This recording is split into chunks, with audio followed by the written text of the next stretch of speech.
Tole je Nissan Juke druge generacije. Z njim so Japonci pred nekaj manj kot 10 leti pravzaprav ustvarili razred kompaktnih križancev. In z drugo generacijo je Juke postal oblikovno odrasel. In čeprav je Juke ohranil nekaj športne kupejevske linije, je zdaj vseeno dovolj prostoren. In če je bil prtljažnik v Jukeu prve generacije med manjšimi, zdaj Japonci pravijo, da je v novem Jukeu prtljažnik celo med največjimi v razredu. Motorne dileme ni več. Novi Juke je na voljo samo še z bencinskim motorjem. Torej dizla ni, a bencinski motor je nov, sodoben, litrski trivaljnik.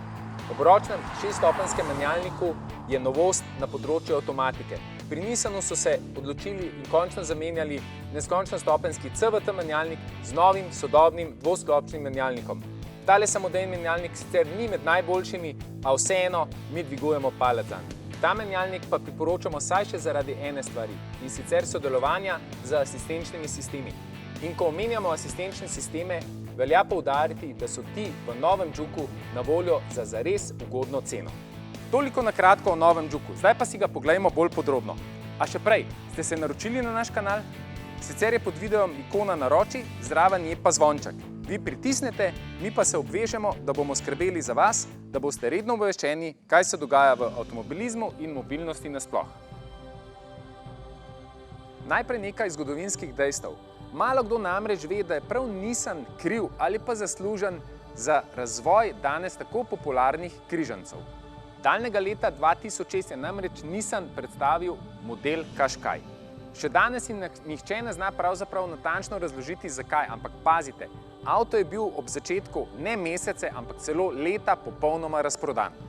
In prav Qashqaia bi pravzaprav lahko označili za tisti avto, ki je povzročil to evforijo razreda križancev, ki traja še danes. Ampak pred nami je Juke. Vseeno, Qashqai je bil tisti, ki je sprožil evforijo v razredu križancev, Juke je pa takrat sprožil evforijo v razredu manjših oziroma kompaktnih križancev. In res je, pri Nissanu skoraj zagotovo ne bi toliko oblikovno tvegali z novim Jukeom, če ne bi imeli v žepu že Qashqaievega uspeha. Saj poznate tisti pregovor, kuj železo, dokler je vroče. Slabih 5 let potem, ko je imel Nissan pravzaprav še vedno težave s proizvodnjo Qashqaia, je ponudil novega, kompaktnega križanca. Manjšega in oblikovno zelo drznega.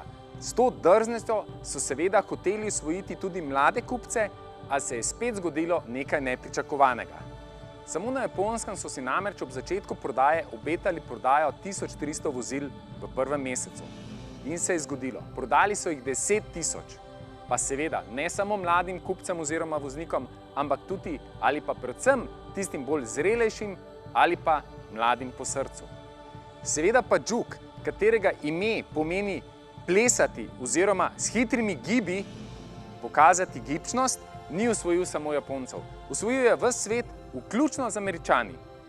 Ti so v prejšnjem desetletju že počasi začeli verjeti, da se lahko iz točke A do točke B prepeljajo tudi v avtomobilu manjšem od 5 metrov. In Juke je bil oblikovno ravno dovolj nor, da je bil pravi avto za tak začetek. In zdaj, po skoraj 10 letih, je pred nami popolnoma nov Juke. Lahko bi rekli, nič več mladostno nor, puberteta je za njim in pred nami nastopa v precej bolj zreli obliki. Eden od razlogov za umirjenost je seveda tudi hišna prepoznavnost. Vse več avtomobilskih znamk namreč teži k dejstvu, da so avtomobili videti kar se da identični, seveda tisti znotraj znamke. To pa zato, da se jih na cesti prej opazi. Novi Juke ni izjema. Naj spomnimo, prejšnji je imel luči skorajda na pokrovu motorja, zdaj pa so te umeščene tako kot pri Qashqaiu. Še bolj izstopajoča pa je prednja maska, ki je zdaj veliko bolj podobna ostalim hišnim modelom kot pa prejšnjemu Jukeu. Ni pa drugačen samo prednji del avtomobila. Strešna linija je sicer manj izrazita, ni več tako strmo padajoča kot pri prejšnjem modelu, a meni najljubši del avtomobila je vsekakor zadek. Kaj pa notranjost? Ta ima sicer s prejšnjim Jukeom bolj malo skupnega in več s sedanjimi Nissanovimi modeli, a če je to dobro za uporabnika, temu seveda ne bomo gledali v zobe. Voznikov delovni prostor je sicer še vedno malce svojeglavo oblikovan, a predvsem armaturna plošča je zdaj v novem modelu velika pridobitev. Na splošno je znano, da je bilo včasih v japonskih avtomobilih preveč plastike. Ta je bila sicer trpežna, a preveč cenena. Zdaj v novem Juku so uporabljeni novi materiali, pa tudi plastika je različno oblikovana.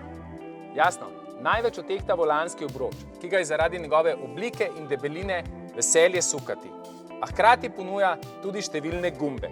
Levi del je namenjen upravljanju radia ali glasbe iz pametnega telefona ali kakršnega koli drugega predvajalnika glasbe, priključene preko Bluetootha.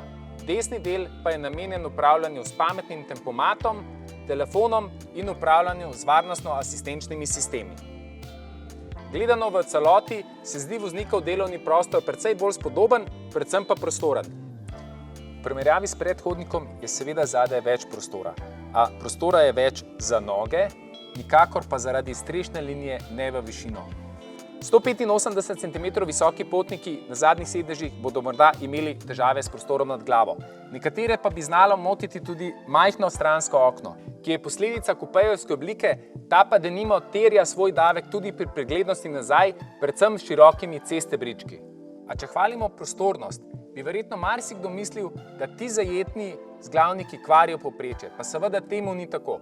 Tole niso slušalke, ampak so zvočniki, ki ponujajo prostorski zvok. In za razliko od Mikre, ki je to prva ponudila, lahko v Juku tak zvočniški sistem dobite za oba sedeža. Ni pa novi Juk večji samo v notranjosti, temveč tudi v prtljažniku. Že na pogled je večji, a če se vam poglobimo, ugotovimo, da je od predhodnika večji za kar 20%, kar pomeni, da skupaj ponuja zdaj 422 litrov prtljažne prostornine.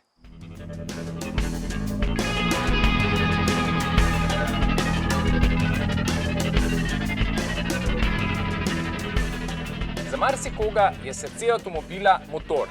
Tale Juk ima sicer le litrskega bencinskega, a ker je to trenutno edina opcija, ga pač moramo imeti radi.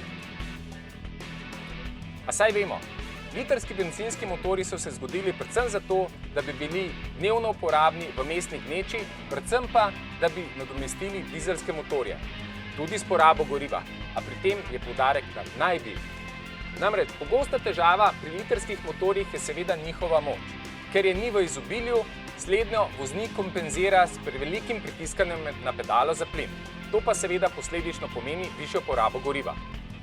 Kakorkoli, 86 kW ni malo, a če tudi poganjajo samo prednji kolesni par, čudežev ne zmorejo. Tudi stikalo za izbiranje voznih programov ne prinaša bistvene razlike. Sicer ob serijskem ponuja še športni in eko program, a recimo športni zdrami zgolj samodejni menjalnik. No, in ko omenjam že samodejni menjalnik, Japonci so se končno poslovili od neskončnostopenjskega, torej CVT menjalnika, in tale Juk je že opremljen z dvosklopčnim samodejnim menjalnikom. Vsekakor je to dobrodošla novost, a bo potrebni še nekaj finih nastavitev, da bo ta menjalnik deloval res tako, kot mora. S tem mislim predvsem speljevanje, ki je preveč cukajoče, pa naj bo to v športnem, normalnem ali celo eko programu. Novi Juk je oblikovno še vedno malce poseben, a seveda ne toliko, kot je bil njegov predhodnik. Morda se bo komu kolcalo po njemu, a časi so pač takšni, da morajo avtomobili sedaj prinašati dobiček, ne pa zgolj ugajati. A od slednjega se ne da živeti, pa čeprav godi. Ampak verjetno bo marsikomu lažje, ko bo pogledal na cenik. Težko bi sicer rekel, da je Juk poceni, a v primerjavi s konkurenti je zagotovo njegova končna cena ugodna. Vsaj toliko, kot je ugodna cena dodatne opreme, pri kateri prav nobena posamezna komponenta ne presega cene 1000 evrov. Ob naboru dodatne opreme pa velja izpostaviti še nekaj, in sicer paket asistenčnih sistemov, ki pa je v celoti na voljo za zgolj 1500 evrov. Zato pravzaprav tudi končna cena tega testnega Juka godi. Težko boste namreč dobili za 23 000 evrov tako dobro opremljen avto, a po drugi strani še vedno oblikovno odštekan.